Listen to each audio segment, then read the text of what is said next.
ഞാൻ doctor Preethi Kora, consultant gynaecologist and director of Vimla hospital Ajman. Vaginal റെജുവിനേഷന് വേണ്ടി ഉപയോഗിക്കുന്ന പുതിയ മെഷീനാണ് ഇത്. ജെറ്റ് പ്ലാസ്മ തെറാപ്പിക്ക് വേണ്ടിയുള്ള ഈ മെഷീൻ വളരെ ചെറിയ മെഷീനാണ്.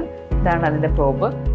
ജെറ്റ് പ്ലാസ്മ തെറാപ്പി വളരെ വർഷങ്ങളായിട്ട് റിസർച്ച് ചെയ്ത് റാൻഡമൈസ് കൺട്രോൾ ട്രയൽസിൽ വന്നിട്ടുള്ള ഒരു ട്രീറ്റ്മെൻറ്റാണ്. ഈ ട്രീറ്റ്മെൻറ്റിലൂടെ നമുക്ക് സ്ത്രീകളുടെ പലവിധത്തിലുള്ള ആരോഗ്യ പ്രശ്നങ്ങൾ, പ്രത്യേകിച്ച് വജൈനൽ ഡ്രൈനസ്, യോനിഭാഗത്തെ ചൊറിച്ചിൽ, റിക്കറൻ്റായിട്ട് വരുന്ന പെൽവിക് ഇൻഫെക്ഷൻ, വജൈനൽ പ്രൊലാപ്സ്, അതുപോലെ തന്നെ മൂത്രം അറിയാതെ തുമ്മുമ്പോൾ ചുമയ്ക്കുമ്പോൾ ലീക്ക് ചെയ്യുന്ന അവസ്ഥ, മൂത്രം കൺട്രോൾ ഇല്ലാതെ പോകുന്ന അവസ്ഥ, ടോയ്ലറ്റിന് മുമ്പേ തന്നെ ലീക്കാവുന്ന അവസ്ഥ, ഇതിനെല്ലാത്തിനും നമുക്ക് ഒരു പരിധിവരെ ശാശ്വത പരിഹാരം കണ്ടെത്തുവാനായിട്ട് ഈ ട്രീറ്റ്മെൻറ്റിലൂടെ സാധിക്കും. വളരെ എവിഡൻസ് ബേസ്ഡ് ആയിട്ടുള്ള യാതൊരു സൈഡ് ഇഫക്റ്റും പാർശ്വഫലങ്ങളും കൂടാതെയുള്ള ട്രീറ്റ്മെൻറ്റാണ്. അതിൻ്റെ കോസ്റ്റ് ഓഫ് ദി ട്രീറ്റ്മെൻറ്റും വളരെ കുറവാണ്. 6,000 ഒക്കെ ഒരു സെഷന് വരാറുള്ളൂ.